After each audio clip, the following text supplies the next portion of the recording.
A car bomb hurls investigators down a dark and twisted path. At the end is one woman with many deadly secrets. A bustling emergency room is brought to its knees with the arrival of a dying woman. Scientists try to determine what might have turned her blood to toxic gas. A Florida family is mysteriously sickened. The mother suffers a lingering death. Before police can catch the killer, they must first find the source of the poison. The most subtle of killers is absolutely silent, working from the inside out to turn its victim's body against itself. When chemistry goes wrong, scientists struggle to determine what constitutes a lethal dosage.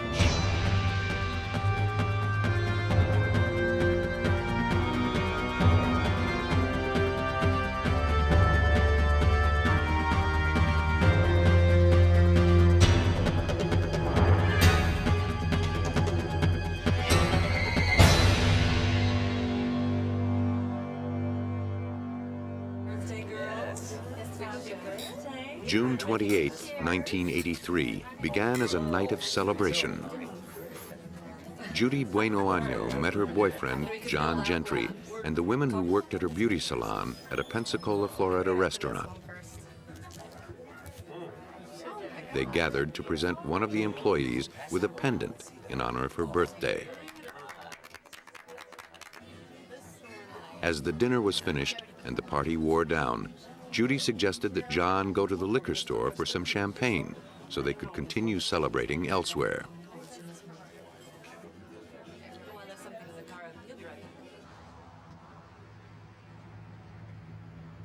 As night fell, the streets grew quiet. But the silence would be shattered in an instant.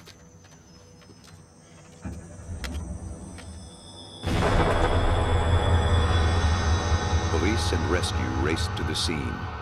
Gentry was rushed to the hospital, shrapnel embedded in his back. At first, investigators weren't sure if the explosion was due to mechanical failure or an attempt on Gentry's life. But even a cursory look at the crime scene revealed the blast to be no accident. It came from the trunk, an unlikely place for an explosion of that magnitude. Because bombings are a federal offense, Pensacola police notified the Bureau of Alcohol, Tobacco, and Firearms. By the extent of the blast, ATF agents estimated 2 sticks of dynamite were used, rigged to the taillights by yellow and orange wire. Gentry was lucky to have escaped with his life.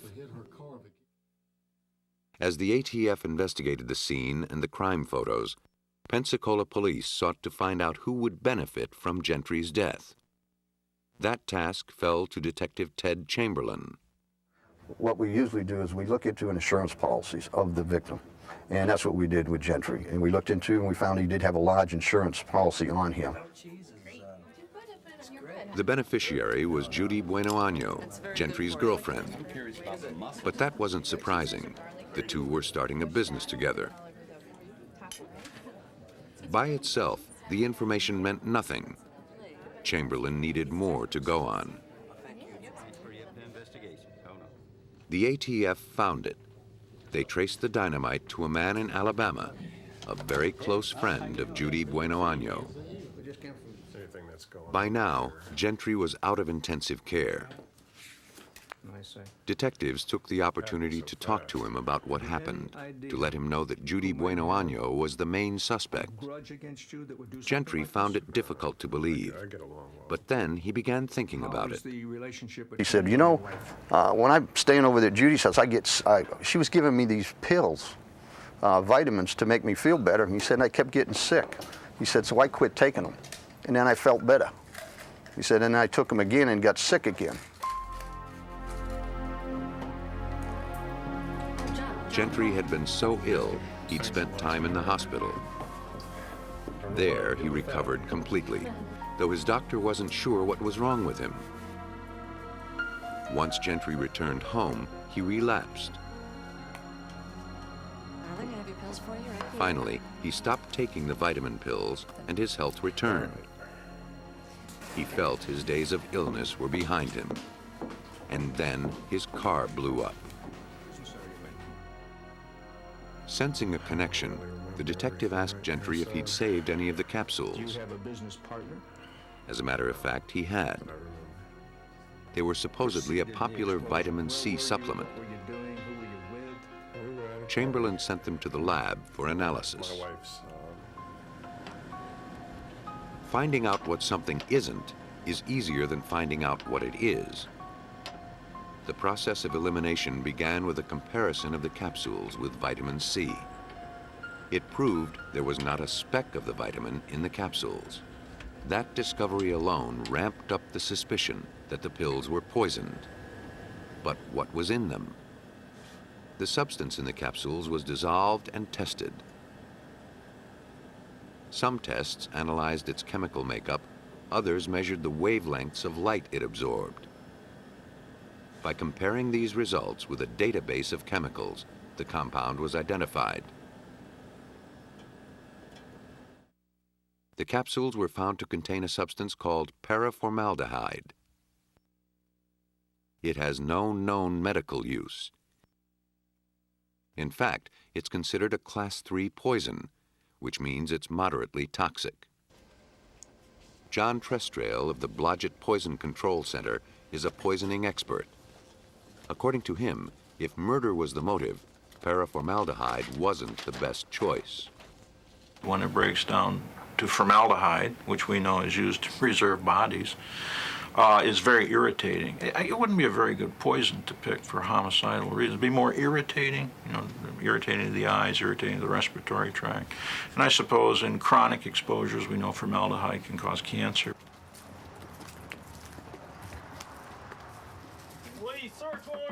Gentry's story, bolstered by the tampered pills and the explosion, gave Chamberlain ample grounds to obtain search warrants for Bueno-Año's home and beauty salon.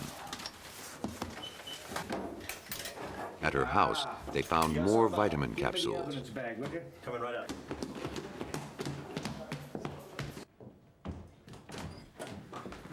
Okay. I'll check the closet. Yeah, I had something like that when I was a kid. Basket. Oh, I got something.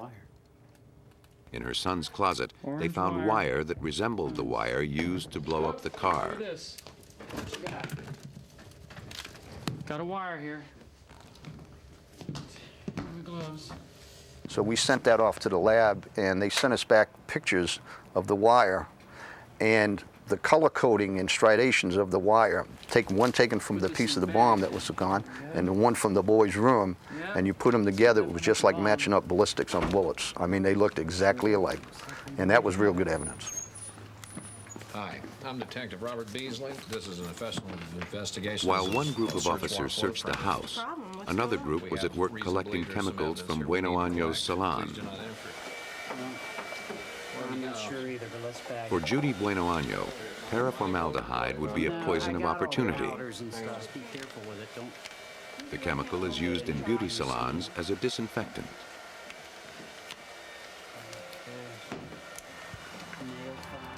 With evidence of the bomb and the poison, police had ample grounds to arrest her on suspicion. Yep. The bombing made her a suspect in a federal crime. The ATF's jurisdiction stretched beyond Florida to all 50 states. Having failed at both poisoning and blowing up her lover, Bueno-Año seemed like a two-time loser. But as investigators checked her background, they began to suspect that she may have just been in a slump.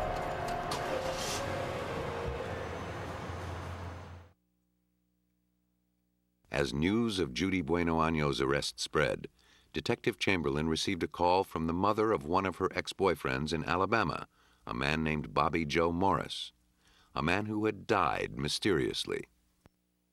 Her son and Judy lived together, and she had a very strong suspicion that he didn't die of natural causes, that she had poisoned or killed her son. Bueno-Año had pressured Bobby Joe's mother to cremate the body, but she refused. Chamberlain promised he'd look into the matter. Everybody that we talked to, they all seemed to be a little bit scared of Judy, a little bit afraid of her, that she would always make up these incredible stories is what we were hearing from her. And we even talked to one witness that the witness said that Judy had told this girl, said, look, if you don't like your husband, poison him. With stories of Bobby Joe Morris and others coming to light, police began to suspect that John Gentry wasn't Bueno-Año's first victim. They found that her life, at least on the surface, appeared touched by tragedy. But a closer inspection suggested something more diabolical.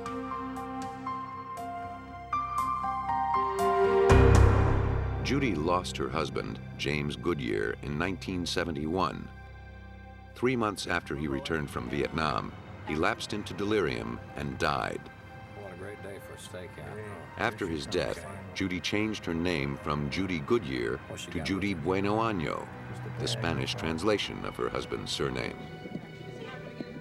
The deeper Chamberlain dug, the darker Judy's past became.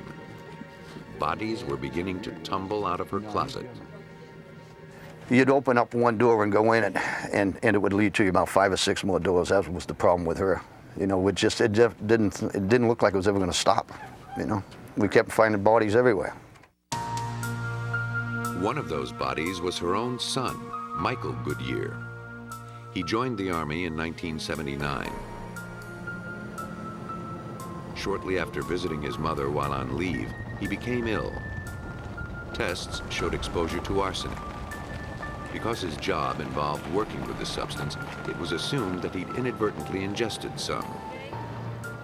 He soon began to lose the use of his arms and legs, and he was discharged. His first day home, Judy and her youngest son took Michael on a canoe trip near their home. Despite the fact that Michael wore heavy braces, he had no life jacket.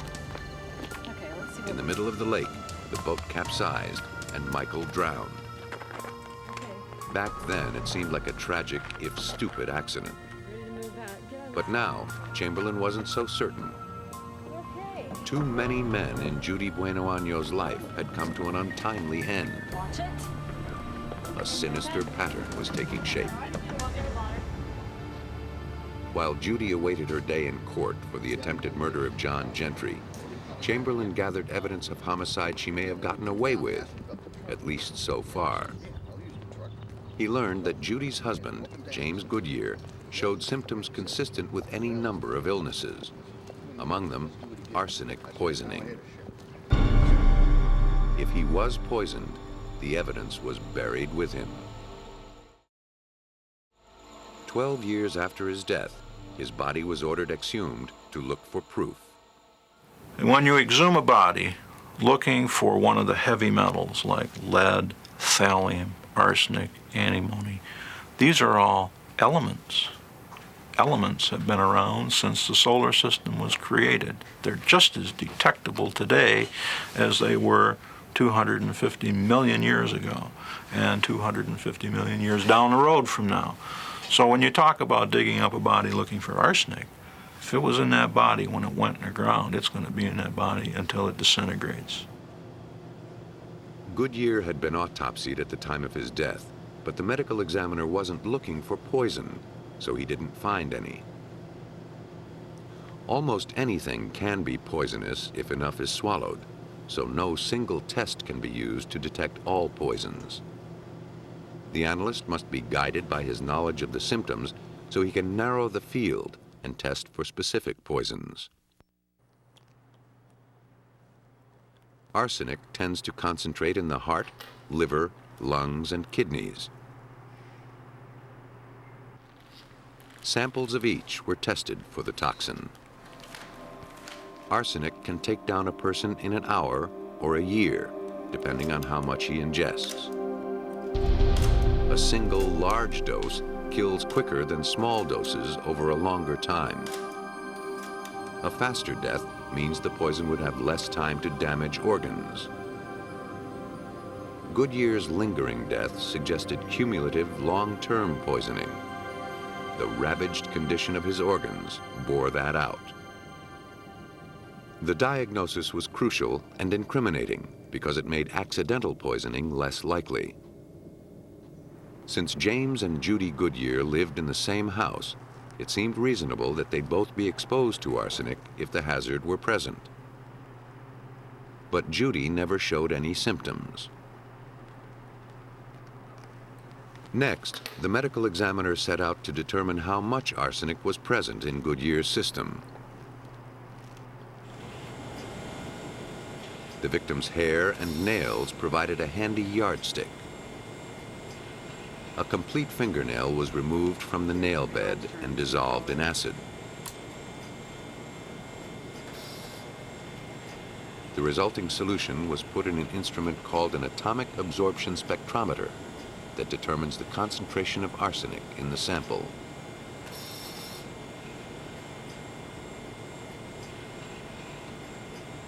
The amount of arsenic a person swallows is proportional to the amount in the victim's hair and nails. The medical examiner could tell that the levels were too high to have come from the environment. And since hair grows at a set rate, he could use it to see how long Goodyear had been given the poison. He determined that the contaminated portion of the hair was consistent with 3 months' growth. James Goodyear had been home from the Navy 3 months before he died. The evidence suggested that Judy had wasted no time doing away with her husband. Shortly after James Goodyear's autopsy, Judy's boyfriend and second suspected victim, Bobby Joe Morris, was exhumed. His hair and nails contained enough arsenic to kill 11 men. It appeared that over a 12-year period, Judy Bueno-Año managed to fatally poison 2 men and poison and drown a third. Other men in her life had also met mysterious ends, but she was never prosecuted for their deaths. The motive in every case was insurance money. Ironically, it was the one who got away, John Gentry, that ultimately exposed her deadly game. Her botched attempt to poison him forced her to resort to using a bomb. On the surface, the choice may seem bizarre, but to poison expert John Trestrail, the difference between bombs and poisons is only a matter of degree. I personally believe there's a great similarity between the psychological profile of a bomber and a poisoner. Because what is a poison other than a chemical bomb? It doesn't make any noise. The effect is the same. You blow up the victim. Poisoning is more subtle and may at first go undetected. But there's no statute of limitations on murder, and poison leaves its traces for a very long time. One clue is all it takes to expose the truth. And of course, every poisoner looks for the perfect poison that's undetectable. And my answer is, what would you call it? If it's got a name, don't you have to see something to name it? And if you see it, is it not detectable? So there is no perfect, non-detectable poison. Judy Bueno-Año received 12 years for bombing Gentry's car, life in prison for the drowning death of her son, and is on death row for poisoning her husband. For the death of Bobby Joe Morris, there was simply no punishment left to give her. She is one of only 48 women ever sentenced to death in the United States. It took years for Bueno-Año's methodical poisonings to catch up with her, but once her villainy was revealed, the evidence was irrefutable. Across the country, scientists faced a more perplexing dilemma. How could the body of a dying woman poison the staff of an emergency room? Just after 8 p.m. on February 9, 1994, paramedics whisked 31-year-old Gloria Ramirez into the emergency room at California's Riverside Hospital. Her boyfriend called because she collapsed and had trouble breathing. The paramedics related to the ER staff that the patient had cervical cancer, but she hadn't yet begun chemotherapy. In fact, there was nothing in her record to prepare the ER for what was to come. When Ramirez arrived at the emergency room, she already had an oxygen mask on her face. Then her heart rhythm began to fluctuate, and the staff tried to shock it back to normal. It wasn't working. A nurse drew blood to run some tests. And that's when the well-choreographed chaos of the emergency room began to fall to pieces. Ramirez's body began to take on an oily sheen. The nurse drawing the blood complained of a strange odor. She handed the hypodermic to a physician. Then she passed out. The odor, something like garlic or ammonia, increased. Beige crystals were noticed in the blood sample. Suddenly, another nurse fell.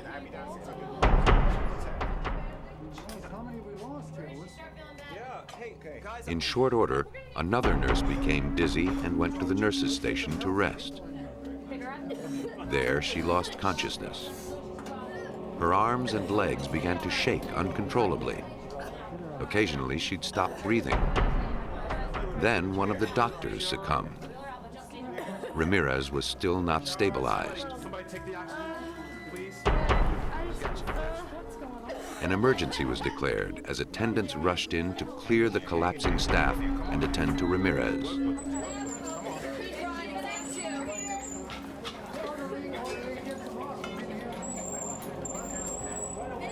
As the emergency room was evacuated, gurneys were wheeled into the parking lot.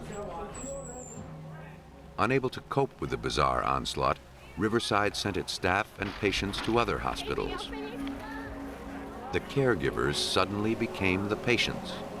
Bedlam ruled, and at its center lay a helpless, dying woman.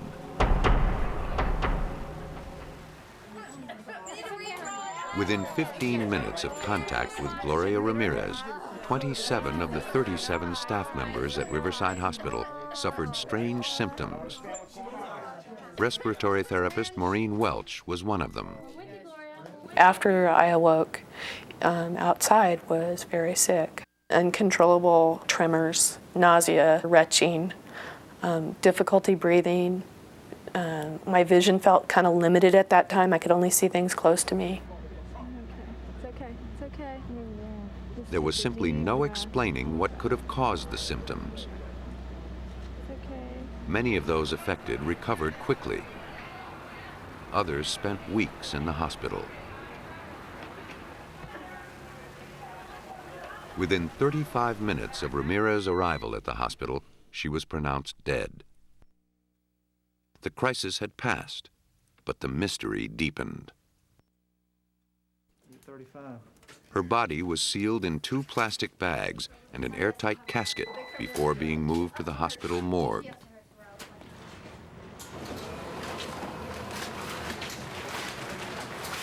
To find the cause of the catastrophe, the Riverside Hazardous Materials, or HAZMAT team, arrived suited for battle. Ductwork, sewage lines, plumbing, and waste disposal were thoroughly checked. The air in the emergency room was electronically sniffed for toxic gases, solvents, or chemicals. Nothing was overlooked, and nothing could explain what happened.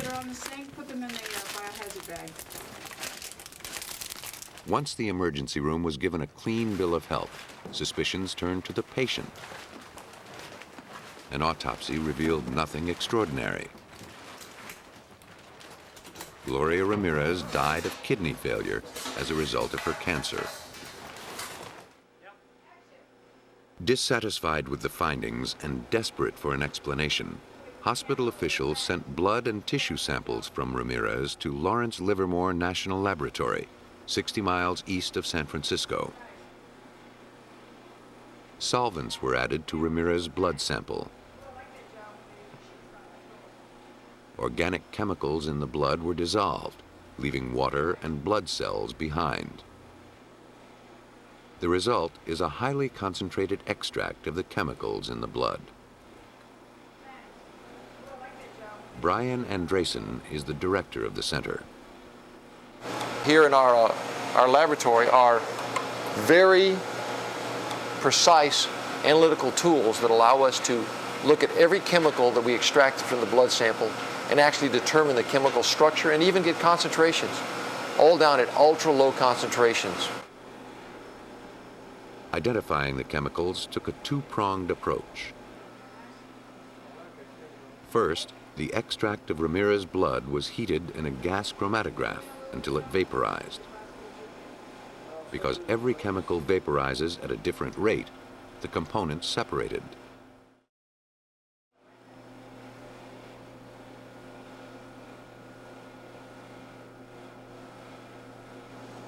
The spectrometer then identified each chemical by reading the patterns of light they emitted.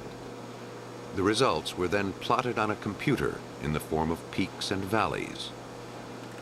What would Ramirez's blood reveal? Every peak here is a different, unique chemical that was in the blood of Mrs. Ramirez. And things stand out, it's very obvious. This is all Tylenol or acetaminophen is right here.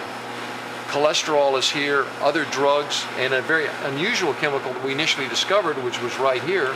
We don't know what it is at this moment, but luckily we have libraries that when you actually search a library, in the computer it will print out what this chemical is. It turned out to be a high concentration of a chemical called dimethylsulfone, or DMSO2. It comes from the breakdown of another chemical, DMSO, or dimethyl sulfoxide. Though it's manufactured as an industrial lubricant, DMSO is used by thousands of athletes and arthritis sufferers to relieve pain. It's conceivable that Ramirez was using it for this purpose. But its waste product, DMSO2, is not toxic, even in the high concentrations found in her tissues. Its presence did nothing to explain why the emergency room was brought to its knees.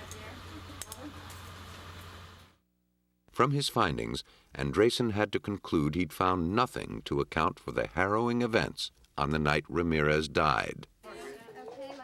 Without any physical explanation for what was now being called the Ramirez incident, the California Department of Health Services wrote it off to mass hysteria due to stress. The healthcare workers were not buying it.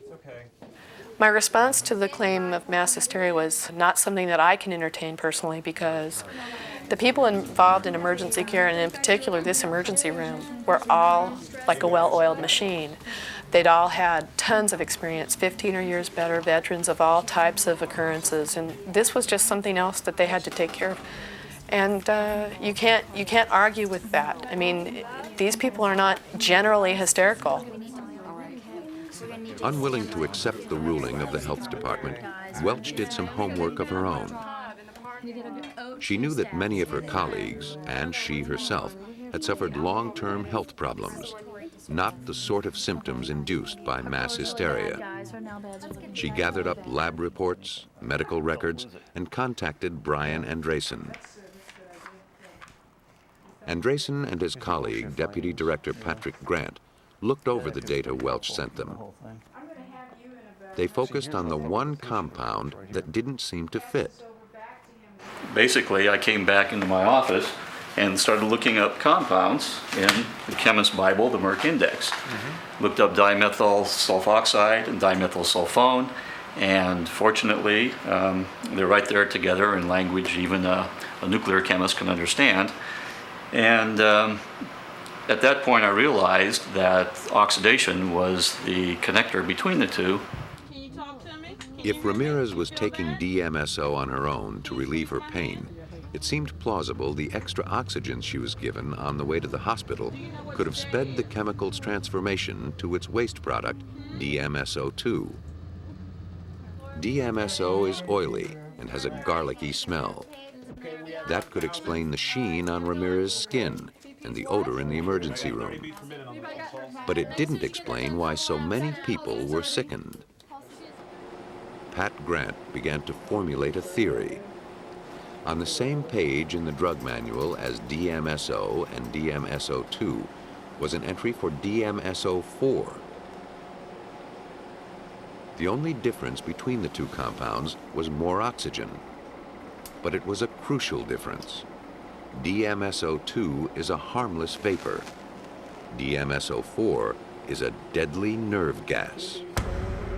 And if you read the toxicities and the various symptoms that people that are exposed to dimethyl sulfate experience, it was quite similar to the Riverside incident.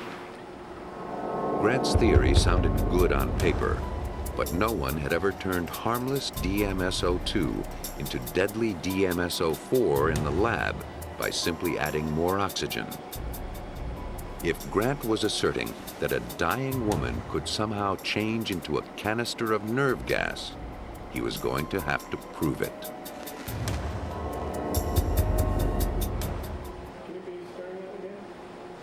The scientists at Lawrence Livermore National Laboratory had a daunting task ahead of them.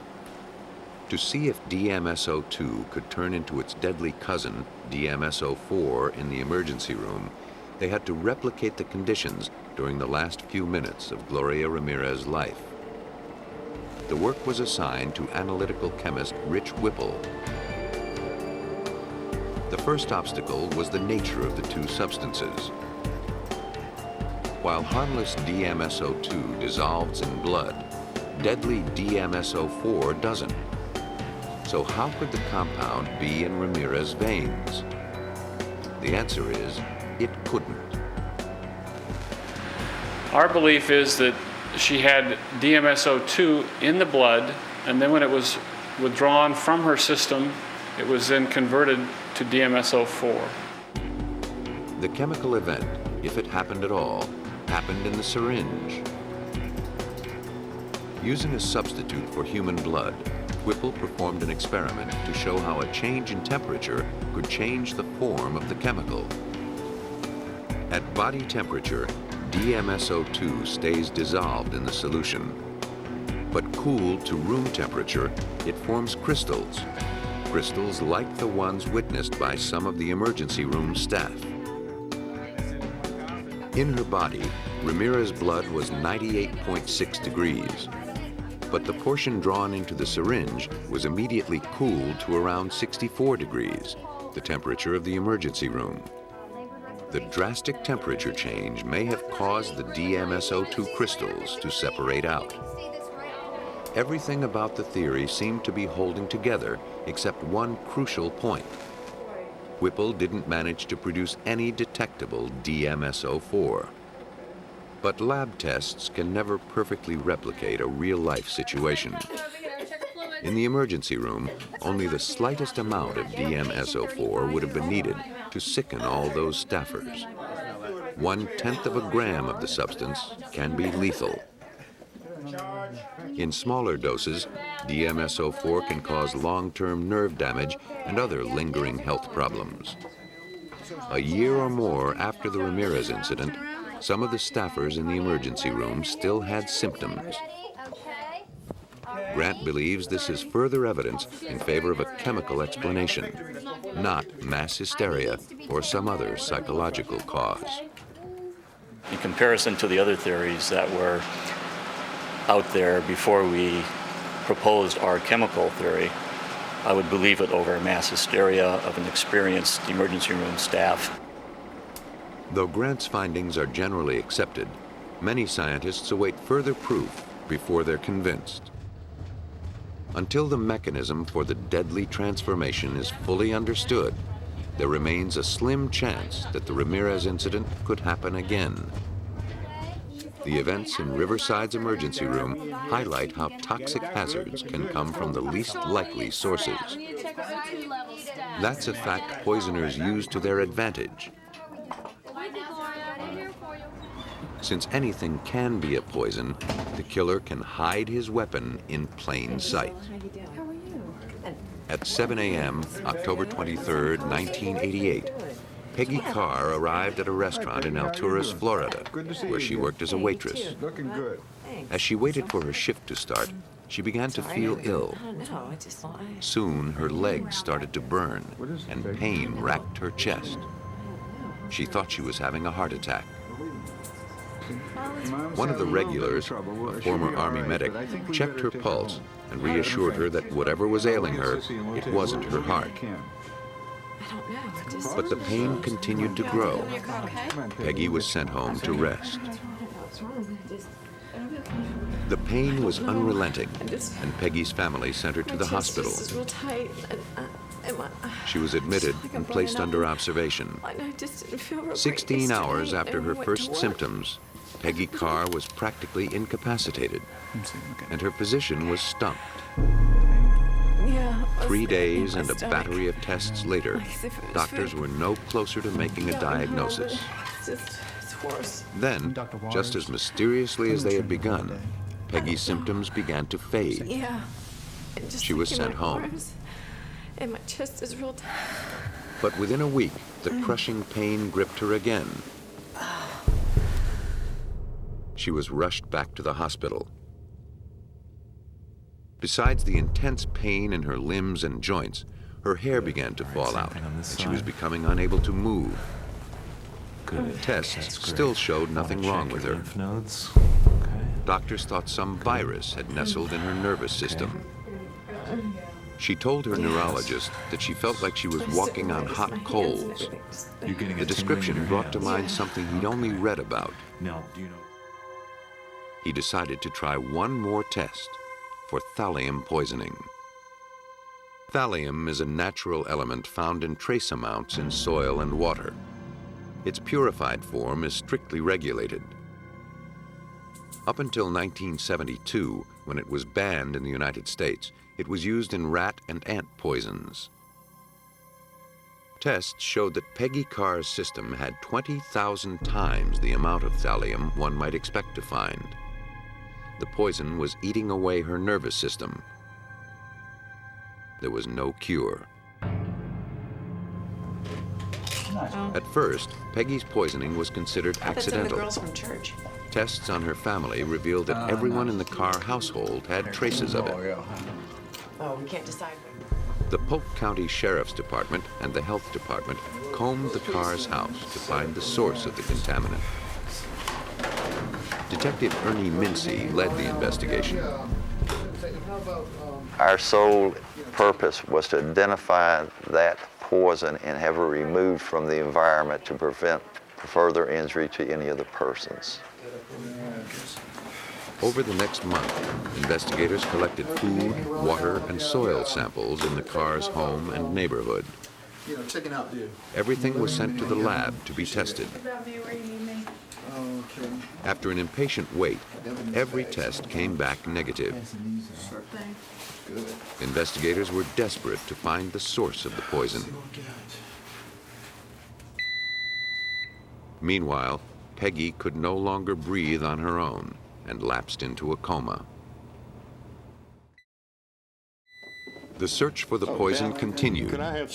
How many others would be sickened before it was found? Among the items collected from the Carr's house were returnable bottles of Coca-Cola. One of them was broken. All had residue on the bottom.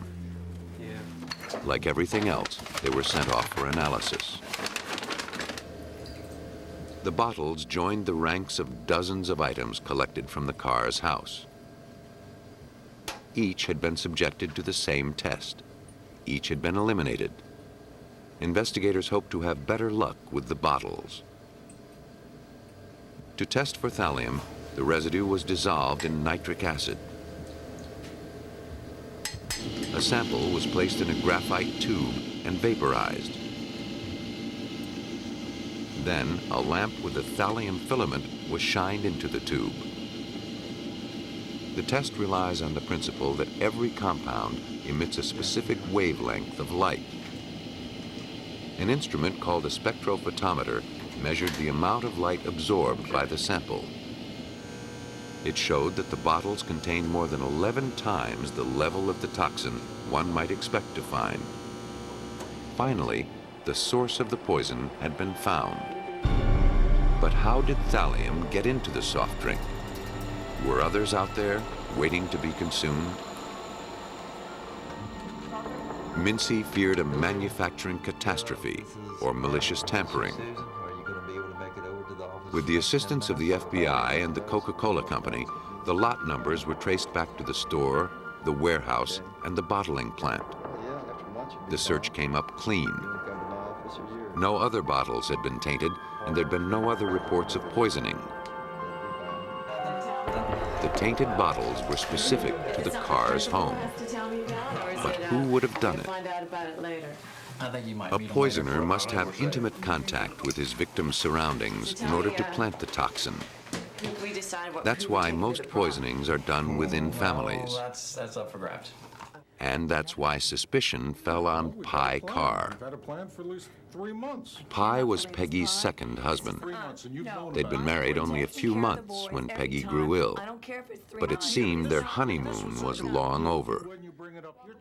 Mincy learned that just prior to the poisoning, the Carrs had an argument that resulted in Peggy spending the night in a hotel. The weekend her symptoms first appeared, Pye was conveniently out of town on a hunting trip.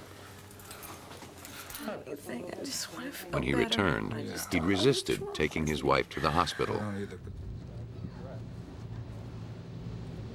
Everything seemed to point to Peggy Carr. But convictions aren't made on such circumstantial evidence. Mincy's criminal investigation had just begun. More evidence needed to be gathered. More leads followed. It's in here somewhere, fellas. Carr's every move was scrutinized. Almost as an afterthought, he presented a convenient clue in his own defense. He showed detectives a threatening note he claimed he received 2 weeks before the poisoning. The Carrs didn't pay much attention to it at the time, but Pye kept it just in case. This note indicated that everyone who had written it wanted the entire family to move out of the state of Florida or else they would die. The note, along with the fact that Peggy Carr had consumed some of the tainted soft drink, weakened the accusations against him. But he wasn't home free yet. He could have written the note himself and taken the poison intentionally to deflect the pall of guilt. Mincy kept his eye on Peggy Carr while he sought other suspects. Who would want to kill the family?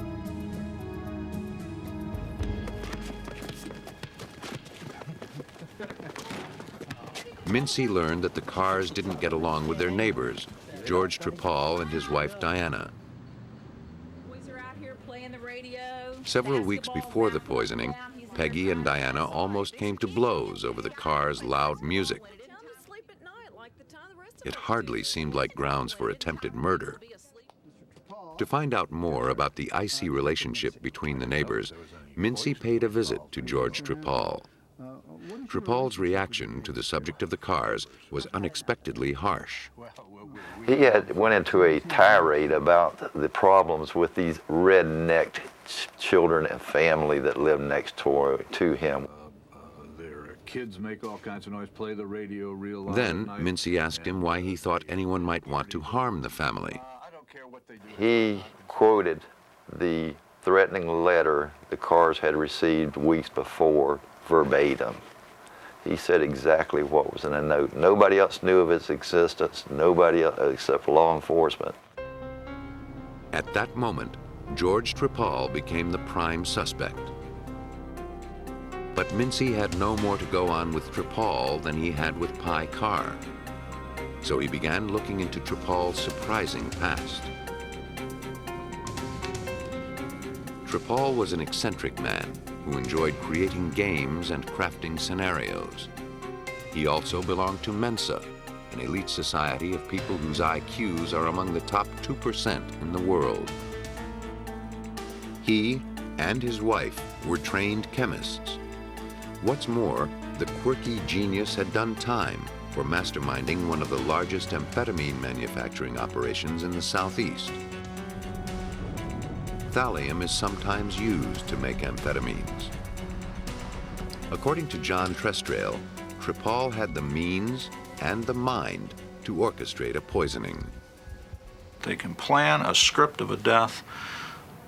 She'll be here and she'll be eating this, and then she'll do this, and I'll do this, and it's all laid out. So I think this takes a great deal of intelligence to plan this out. This is not a brute force weapon. This is mind, not muscle. But what would his motive be? In his prison records, Mincy found a letter Tripal wrote complaining to officials about his fellow inmates' radios. As hard as it was to believe, loud music seemed to be an overwhelming sore point for him. On March 3rd, 1989, Peggy Carr died after lingering in a coma for 3 months. Mincy now had to prove that Tripal was a murderer. With nothing but the flimsiest circumstantial evidence, Mincy couldn't get a search warrant for Tripal's house. The only way to crack this case was to outsmart the certified genius. After several months of background checks on George Tripal, Detective Mincy was confident he poisoned Peggy Carr. All he needed was proof. But Tripal was too clever to leave clues out in the open. Mincy needed to get inside his house and get inside his head. To carry it off, he needed someone to befriend the alleged killer, win his confidence, and then betray it. For this deadly game, he counted on Special Agent Susan Gorick. She became Sherry Gwynn, a woman on the verge of divorce who counted on Tripal's shoulders to cry on. She met him at a party that he organized for Mensa members. Its theme was murder. I learned a lot about his personality and about his habits, about his associates. One of the things that I learned was that he did have a large ego. I did use my personality of Sherry to play off of that ego and to get him to talk more. And I used that to my advantage. The friendship blossomed slowly, forcing Gorick to maintain her Sherry Gwynn persona for a full year. All the while, she lived in fear that Tripal would see through her masquerade, putting her life in danger. Slowly, she gathered what evidence she could to build her case, hoping he'd tip his hand. As the months went by, she didn't have much. I gained a multitude of small evidence, small statements that all put together was overwhelming. But if you looked at one small statement, it did not look like a lot of evidence. Like playing an excruciating game of hangman, Gorick slowly drew her picture of Tripal as the murderer. But even after a year, she was still waiting to add that final stroke essential to win the game. Finally, in December 1989, Gorick got the break she needed. Tripal and his wife moved out of town and allowed Sherry Gwynn to rent their house. As a tenant, she could search the entire property without a warrant. She'd gotten all she could out of Tripal. Perhaps now his house would give up his secrets. She called in the Polk County Crime Scene Unit. They combed the premises, collecting whatever they could find. Believing Tripal would be too smart to have kept any thallium around his house, they looked for its telltale residue. I truly believed that if we were going to find thallium, that it would probably be either in the air conditioning filter or possibly down one of the drains. And we spent a lot of time with the crime scene people swabbing the drains, trying to get any residue that he may have poured out. While some investigators were in the house looking for trace evidence, others collected vials of chemicals from the garage. Everything was labeled and sent to the FBI for analysis. Months went by before the results came back. I assumed because it took so long with the lab report that they didn't find anything. But Gorick was wrong. When the reports came back, they showed that one of the vials, picked up from the workbench in Tripal's garage, contained thallium powder. For Gorick and Mincy, 15 months of deception paid off. The evidence to convict George Tripal of poisoning the cars was in hand. At Tripal's trial, it was clear that he was a killer without a conscience. Like the murder weekend party he organized, death was just a game to him. George Tripal had absolutely no remorse for his actions. He justified it with his superior intelligence and the fact that people with lesser intelligence did not deserve to live on this planet. Unlike most poisoners, Tripal's motive was neither love nor money. Okay. He wanted to kill his neighbors simply because he found them annoying. According to John Trestrail, the ego that led him to think so little of others ultimately led to his own demise. The container containing the evidence was left in his home. Why would he do that? Here's a very intelligent man. Didn't he look down the road to say, I better get rid of this bottle? No, his ego said, they'll never get this far. They'll never figure out how this happened. A jury found George Tripal guilty of 14 felony counts, including first-degree murder in the death of Peggy Carr. He was sentenced to death. As we go about our daily lives, most of us seldom think about the toxic world we live in. In the past, that lack of diligence provided the poisoner's greatest opportunity. But now, science is catching up.